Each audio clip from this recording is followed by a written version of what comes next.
Hola, muy buenas a todos. Soy Noelia, soy profesora de español, inglés y francés y hoy estamos en el primer episodio de un programa muy especial que se me ocurrió que podría hacer para ayudar a mis estudiantes de español, ya que muchos de ellos tienen una dificultad muy grande que son los falsos amigos.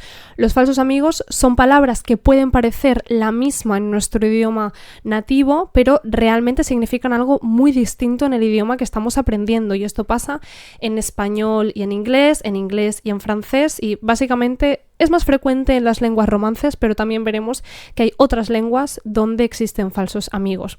Pero si hay una lengua en especial que tiene falsos amigos con el español, esa es el italiano, porque el italiano es primo hermano del español, básicamente, igual que los españoles e italianos también son primos hermanos, somos básicamente la misma sociedad, pero en diferentes penínsulas. Y pues vamos a ver cómo los idiomas aquí también convergen y cómo esto puede crear dificultades a los estudiantes de español. Aquí tenemos a María Chiara. María Chiara, saluda. Hola, buenas tardes. Y bueno, María Chiara no sé si ya se la puede considerar estudiante de español o ciudadana española, porque lleva muchísimo tiempo ya en España, ha estado en otros países de lengua española y domina el idioma bastante bien. Bastante. Lo domina pues, a un nivel, yo diría que casi nativo. Gracias. Bueno, María Chiara, cuéntanos un poco de dónde vienes, cuál es tu ciudad natal, qué te llevó a aprender español, cuéntanos un poco tu recorrido. Vale, pues primeramente muchas gracias por invitarme a este podcast, me emociona mucho. Yo soy italiana, nací en Nápoles, pero mi familia se mudó al norte de Italia para buscar mejores condiciones laborales. Y yo, bueno, el italiano es mi lengua materna. Luego aprendí un poco de inglés en secundaria y luego, gracias a un programa de intercambio, cuando estaba en cuarto de secundaria, que aquí correspondería a primero de bachillerato, me fui a vivir a Costa Rica, en América Central. Me fui a vivir ahí sin tener idea o sea, no sabía ni una palabra en español y lo aprendí, en italiano decimos strada facendo, o sea, como poco a poco, viviendo allí. Entonces, mi primer contacto con el español fue en Costa Rica. El español que aprendí allí es muy diferente del español que se habla en España. Y ya llevo 4 años viviendo en España, aquí en Valencia. Así que he tenido la ocasión de modificarlo un poco, aprender a pronunciar la C, aunque aún me cuesta. Sí, esa es mi trayectoria. Bueno, muy bien, perfecto. Y en todo este tiempo pues has adquirido un nivel de español bastante alto, eso está genial. Puede que al principio te costara un poco aprender español y puede que te hayas encontrado con falsos amigos en tu trayectoria, ¿no? Hoy vamos a hablar un poco de las anécdotas que nos puedas contar, de historias que hayas podido tener con estos falsos amigos. Yo había pensado en hacer una clasificación para así quien vea el vídeo que tenga claro qué es lo que más le interesa y poder clicar donde quieran estudiar. Podemos hablar de sustantivos, después podemos hablar de verbos, expresiones, adjetivos, ¿sí? Empecemos un poco por sustantivos, ¿no? ¿Puedes contarme alguna anécdota? Yo sé que sí. Hay muchas. Bueno, coméntame un poco. Sí. Bueno, a ver, la primera que se me ocurre justamente pasó en Costa Rica. A ver, tenéis que entender, chicos, que allí todo era diferente. La cultura, las personas y sobre todo la comida. La fruta y la verdura era completamente diferente. Y yo estaba estudiando en un colegio de monjas. Eso es un detalle muy importante. Entonces, ¿qué pasó? Que un día, a la hora del almuerzo, o sea, de la comida, me traen una sopa. Entonces yo como esa sopa que estaba hecha de verduras que yo no conocía, la verdad. Entonces no sabía tampoco si tenía que descartar algo o comerme todo. Total, yo, que siempre he tenido buen apetito, voy y me como todo. En plan, me como una verdura grande, verde, que se llamaba tipo achote. Y una compañera que me estaba mirando me dice, no, ¿qué haces? Eso no se come. Y entonces yo, dándome cuenta, empiezo a gritar, ¡me he comido el seme! ¿Qué? Porque en italiano seme significa semilla. ¡Ay, no! Sí, y yo estaba en ese colegio de monjas y dije, ¡me he tragado el seme! ¡Ay, no, todo. Cariño! No, por favor. No sabía que había que quitar la semilla de esa verdura. No olvidemos que estabas en un colegio de monjas. De monjas, sí. ¿Y cómo reaccionaron las monjas a esto? Mis amigas estaban en plan, estaban muertas de risas. Yo no me acuerdo no sé si las monjas me escucharon. Pero Dios seguramente me escuchó. Dios te escuchó. Dios estaba ahí. Sí. Bueno, para los que no lo sepan, vamos a explicar un poco, ¿no? Semen y semilla. La semilla se encuentra normalmente dentro de la fruta que da un árbol y dentro de esa fruta tenemos pequeñas semillas que podemos plantar para que crezca un árbol nuevo. En italiano es semen o seme. Sin la N, seme. Ah, vale, seme. Vale, genial. Claro, pero en realidad semen en español, que significa, pues eso, esperma, espermatozoide, también significa semilla en su significado original en latín. Por eso, porque realmente el esperma es la semilla que genera la vida una vez se junta con el óvulo, ¿no? Es la semilla de un humano. Exactamente, es la semilla por la que crece un humano, ¿no? Entonces sí, tiene sentido, pero claro, en un colegio de monjas decir, me he tragado el semen, pues no, quizá no es lo ideal. Vale, maravilloso, me encanta. Sí, ya no sé, ahora a partir de aquí ya va a ir todo cuesta abajo, porque más relajado. Ya hemos empezado aquí, ya esto va a bajar el nivel ahora. Vale, bueno, cuéntame, más sustantivos. Bueno, luego la otra cosa que me pasó, la otra equivocación, o el otro equívoco. La otra equivocación me pasó justo al mudarme aquí en España, porque yo un día estaba que me dolía la cabeza, que tenía fiebre y entonces fui a la farmacia y pregunté, ¿tenéis una compresa para la fiebre? Me miraron muy mal y me dijeron, quizás quieres decir un comprimido. Y yo, sí, un comprimido, porque en italiano compresa significa comprimido. Claro, que es la pastilla que te tomas cuando tienes fiebre, cuando te duele la cabeza y todo. Vale, muy bien. Y en español, una compresa es lo que usamos cuando las mujeres tenemos la regla. Puedes usar o un tampón que se introduce o una compresa que se deja en la braguita y absorbe la sangre. Exacto. Eso. Mi petición fue muy rara para los de la farmacia. Estarían pensando una compresa para ponérsela en la frente. Esta mujer es tan rara. Le encanta el efecto placebo. A ella le cura. Vale, genial. Vamos a pasar al siguiente sustantivo. Vale, ¿qué más? Bueno, está un falso amigo muy común entre el italiano y el español. Es la palabra pelo. Porque en español, si no me equivoco, el pelo es el que tienes en la cabeza. Claro. También puede ser otro pelo. Sí, bueno, tenemos el pelo de la cabeza, el pelo en los brazos, el pelo... Bueno, en la parte púbica decimos el vello púbico. El vello. El vello público. Sí, público no. Público. Bueno, depende, ¿no? Puede ser. Pero... Cada uno elige el nivel de privacidad que tiene en su vello. Púbico, vello púbico. Sí. Pero cuéntame, sí, pelo. Pues nada, en italiano lo que tenemos en la cabeza se llama capelli, encima en plural, y capelli. Entonces no puedes decir tengo el pelo rubio. Eso suena muy raro en italiano porque el italiano va a pensar ¿el pelo? ¿Cuál de los 1000 pelos que tienes en el cuerpo? En italiano sería i capelli biondi.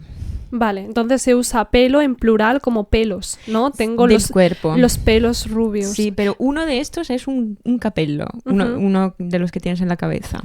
Pues fíjate que en español es al revés, porque el pelo se refiere a... Pues sí, la verdad es que hay muchos pelos, ¿no? Pero todo conforma la unidad que es el pelo. Y si dices los pelos, yo estoy pensando en una persona despeinada. Me imagino en alguien... ¿Cómo tienes los pelos? Te diría. O tienes unos pelos, significa que estás muy despeinada. Siempre se refiere a la cabeza. No, porque puedo decir, tengo los pelos de punta y significa que me dan escalofríos, ¿no? Que hay algo, que tengo una sensación de miedo o una sensación de... escalofriante, ¿no? Básicamente, una sensación que me estremece. Y eso significa tengo los pelos de punta. Tengo los pelos de punta.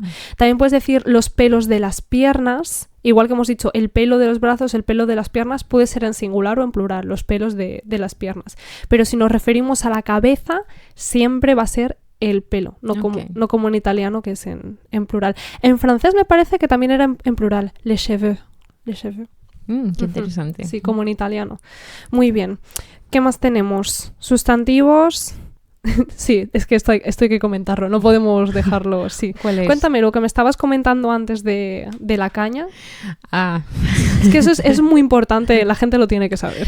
a ver, en italiano, si tú le dices a alguien que es una caña, le está diciendo, eres una perra. Una perra, o sea, la caña es la hembra del perro. Ujú, y es como un insulto, ¿no? Es un insulto, Sí. claro. Y aquí no. Ujú. Aquí una caña es una cerveza. Una cerveza, una Sí. caña, una cerveza. En el bar, una caña, por favor. Te pides una caña, te la bebes y es una cerveza. Claro, si en Italia vas y pides una caña en un bar, yo no sé qué te van a dar. Yo no sé. ¿Y también sabes lo que significa eres la caña? No. Eres la caña es como eres la bomba, eres increíble, eres wow, genial. Eres la caña. Ok, Ujú. pues es muy diferente entonces. Ujú. Sei una caña, en italiano es eres una perra, así que no, Bueno, es un falso amigo. está muy bien fa- saberlo para cuando viaje a Italia. Sí. Genial. Y lo último era Ah. antipaste. A ver, esto es una cosa que me hace mucha gracia, mucha gracia, porque en italiano la palabra antipasto, que puedes leer en un menú, en una carta, significa, pues, entrante, ¿vale? Lo que comes antes del pasto, el pasto es como, a ver, es otro falso amigo. En italiano pasto es comida, cualquier comida. Entonces, lo que comes antes de la comida de verdad. Pero me he encontrado con muchos españoles que convencidísimos me dijeron, vamos a pedirnos un antipasto, que es todo lo que no es pasta, ¿verdad? Y yo, ¿cómo? Sí, anti de estar en contra de, y pasto, pasta. Entonces, todo lo que odia la pasta, por ende, todo lo que no es pasta. Todo lo que odia a la Todo pasta. lo que odia la pasta. Como antifascista, odia a los fascistas, entonces antipasto. Sí, Vaya. en contra de la pasta. Todo lo que está en contra de la pasta. Pero ¿y qué es realmente un entrante? Sí, son entrantes. Entrante, Sí, sí. vale. Está bien saberlo. Sí. Vamos, no, yo soy antipasta, lo siento, no como pasta. Y para ellos tenía mucha lógica porque nunca había pasta entre los entrantes. Entonces, Mm. en su mente funcionaba la explicación que se habían dado. ¿Y tú estás segura de que ese no es el origen de la palabra? Estoy segura de que ese no sea el origen de la palabra. Vale, estoy segura de que no es. De que no es, perdón. Le dije, no, tranquila, estamos aquí para aprender. Vamos con verbos, entonces. Me decías que tenías algunos verbos con los que te surgen muchas dificultades, ¿no? Sí, en particular hay 3 verbos que son como homófonos o casi. Vamos a resumirlos otra vez. Sería salir, subir, sufrir y... Sí, Ya. están ahí entre ellos convergiendo. Claro, salir significa uscire, subir significa salire y sufrir significa subire. Y a la vez vuelve a empezar el ciclo desde arriba. Vale, Una locura. jolín.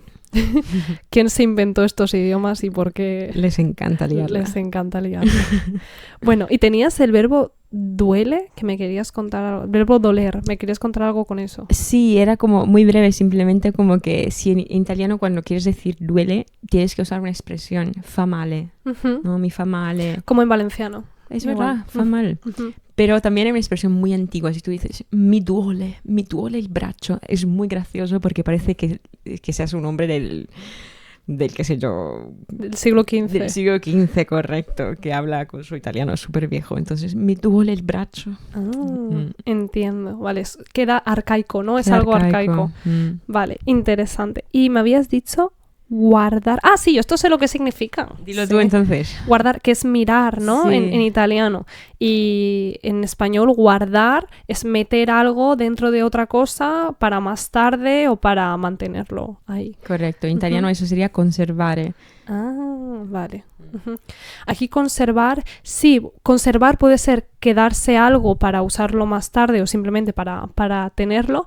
Y también se usa en los museos con la pintura o con la arquitectura. Hay que conservar este edificio porque es una obra del siglo XV, entonces es mejor conservarla. Como no desecharla, no tirarla, ¿no? Básicamente. Okay. Vale. Muy bien, interesante. Sí, guardar. Eso fue una de las primeras cosas que aprendí con mis escasos conocimientos de italiano. Eso es una de las pocas cosas que sé. Vale. Andare a trovare. Ah, porque en español y también en inglés tú puedes decir, voy a visitar a mi amiga Noelia, voy a visitarla. Pero si en italiano Si yo digo, vado a visitar a Noelia, parece que yo sea el doctor y que le esté haciendo un chequeo médico, porque visitare, usado con una persona como objeto, significa controlar o hacer una revisión de su salud. Entonces en italiano tienes que sustituirlo con una expresión un poco larga que es andare a trovare, si eres tú quien va hacia la persona, o venire a trovare, si es la persona que viene hacia ti. Uh-huh. Vale, que es un poco como ven a encontrarme, ven a encontrarnos. ¿Cómo sería en la traducción literal? La traducción literal sería ir a encontrar, sí, tienes razón. Ir a encontrar o ir a encontrarse. No, porque Nuestro Barchi. no es reflexivo. No. Entonces es ir a encontrar o venir a encontrar. Uh-huh. Claro, y en italiano sería, en español diríamos, ven a mi casa esta tarde o vamos a quedar. No. Yo creo que se usa más para cuando haces un pequeño viaje porque la persona vive en otra ciudad. Por ejemplo, si tu abuela vive en Madrid... Voy a visitar a mi abuela. Sí. Voy a visitar a mi abuela que está en Madrid, no sé qué, no sé cuántos. Correcto, en esas situaciones que implican un pequeño viaje. Entonces, voy a visitar a mi abuela, en italiano sería vado a trovare mia nonna. Voy a encontrarla porque está perdida y no sé dónde está. Eso parece. Lleva 2 meses desaparecida. Suena un poco así en español. Y al revés, Sí. como si tú estuvieras perdido en una habitación. No hay nadie, ven a encontrarme. Ven a encontrarme, Ven a encontrarme. literalmente. Estoy, no sé dónde estoy. Estoy en una habitación oscura. Pues sí, aún así para nosotros es súper normal. Si tengo una amiga, yo vivo en España y ella vive en Italia, yo le voy a decir, vieni a trovarmi, ven a visitarme. Sí. Vale, muy bien, interesante. Lo voy a tener en cuenta. Encuentra. Ojo, que las horas de sueño me están afectando. En cuenta, lo voy a tener en cuenta. Vale, y vamos a terminar con 2 adjetivos y un adverbio. ¿Vale? Empezamos por los adjetivos. Este es súper típico, le ha pasado a todo el mundo en inglés, en italiano, en lenguas que tienen algún tipo de raíz con el latín, que es embarazada. Bueno, ¿qué tienes que comentarme de esto? Que por suerte no lo estoy, pero en Italia lo he dicho muchas veces, in realtà io avrei detto sono in imbarazzo, pero sono imbarazzata significa como tengo vergüenza, no estoy a gusto haciendo esto, ¿no? Y cuando lo traduces literalmente, porque crees firmemente que el español es un primo hermano de italiano y que vas a triunfar y dices, estoy embarazada, la gente... Dice, bueno, enhorabuena, o no. O no. Y hay algunas situaciones en que la equivocación puede perdurar mucho tiempo. Claro, pero no hemos dicho lo que significa en español. Embarazada es estar avergonzada, tener vergüenza de algo, ¿no? En italiano. O sea, sí, en italiano. Estoy aquí. En español significa... estar encinta. Estar encinta, o sea, que estás esperando un bebé. Correcto. Realmente. Entonces... Y en italiano, ahora sí, en italiano es estar avergonzada. Correcto. Eso es. Entonces hay situaciones en las que tú, por ejemplo, le puedes invitar a alguien a decir, va, súbete al escenario y canta una canción. Y la persona te dice, no, sono imbarazzata. O estoy embarazada. Y igual quiere decir, me da vergüenza. O estoy esperando a un hijo, quiere decir. Claro, o sea, no puedo subir a cantar porque estoy embarazada. O sea, mi bebé no debería oírme cantar. Antes de tiempo. Y claro, la persona dice, ok, lo asumo, ¿no? Asumo. Igual 7 meses después te pregunta, ¿qué tal con el niño? Y tú solo tenías un poco de vergüenza. Claro, te preguntan un poco preocupados, ¿no? Porque dicen, no veo ahí que esté pasando nada, ¿no? Claro. Vale, vamos con moroso. A ver, esto, yo no sé si es propio del italiano estándar o si solo de la zona del norte. Yo como me crié en la zona del norte, después de que mis padres se mudaron, sí que lo he escuchado y significa novio. En plan, si la gente te pregunta, ¿hay un moroso? Quieren decir, ¿tienes novio? O, quello è il tuo moroso. Ese es tu novio. Claro, porque hay también significa tienes, ¿no? Sí. Hay un moroso o moroso. Moroso. Moroso. ¿Así? Es un poco diferente el sonido, pero no, ahora que tengo la presión de decirlo. Tranqui. Moroso. Moroso, vale. Entonces, hay un moroso, en italiano tienes un novio. Mientras que exactamente la misma frase fonéticamente, porque en el escrito cambia, pero fonéticamente en español, hay un moroso, es como ¿hay alguien en esta finca que no ha pagado el alquiler? Perdón, edificio o comunidad. Finca lo usamos en Valencia. Entonces, ¿hay alguien en esta comunidad que no ha pagado el alquiler? ¿Hay alguien que debe dinero? Un moroso. ¿Hay un moroso aquí? Qué diferencia de significado. Sí. Muy grande. Súper grande. Hay un moroso. Pero me habías dicho que moroso también tiene ese significado en italiano o puede que estés mezclando con... Yo creo que puede que esté mezclando, habría que averiguarlo. Vale. No estoy segura. Sé que lo he escuchado, pero ya no sé decirte en qué época de mi vida y en qué contexto. Claro, ya aquí cuando hablas el italiano y el español, al final... A veces uno se confunde, sí. Son dos lenguas que causan problemas Sí. cuando las aprendes bien las dos. Vale, vamos con la última palabra, que esta me ha causado problemas a mí creyendo que yo sabía hablar italiano, porque digo, vamos a ver, haciendo cálculos he estudiado italiano 5 mesi. Brava. Que es lo único que sé decir. Y tengo conocimientos de español, por lo tanto mi nivel debe ser altísimo, ¿no? Entonces, yo he usado esta palabra pronto, pensando que significaría temprano o sí, pronto. Vamos a vernos pronto, esta mañana, algo así. Y constantemente me di cuenta de que no es. Y no sé por qué sigo diciéndola mal. Yo sigo insistiendo a ver si ellos cambian el significado de la palabra en algún momento. ¿Qué significa en italiano pronto? Pues pronto significa listo cuando lo usas como adjetivo. Uh-huh. O sea, en español es un adverbio.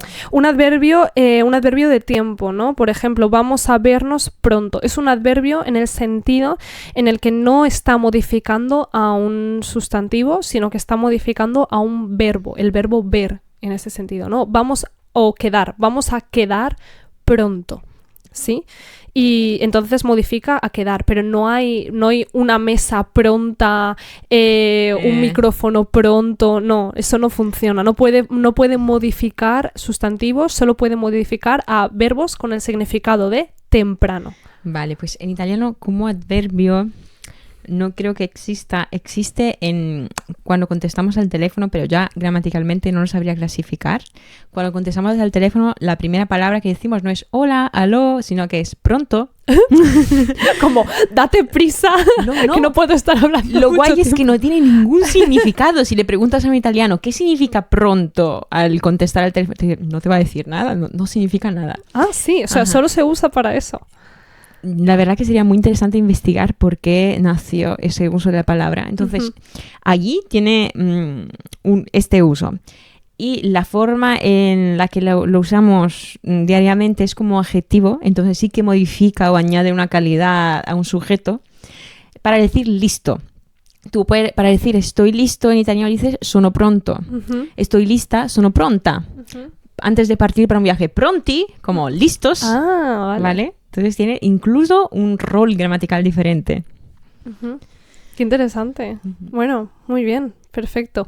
¿Alguna anécdota más que quieras contar? ¿Algo más que se te ocurra? Realmente creo que hemos hecho bastante. Yo creo que ya está bien, ¿no? Vale, yo creo vale. Si no queréis más anécdotas, lo guardamos para una segunda parte, vale. Si sale algo más. Y bueno, muchísimas gracias por venir, muchísimas gracias por compartir todo esto. La verdad que yo pensaba, María Chiara tendrá alguna anécdota. Lo que no esperaba era tantas anécdotas. Sí, porque son muchos años aprendiendo español. Claro, y también soy una persona increíblemente patosa, por lo cual mi vida es una sucesión de anécdotas. Eso es una pequeña parte. Claro.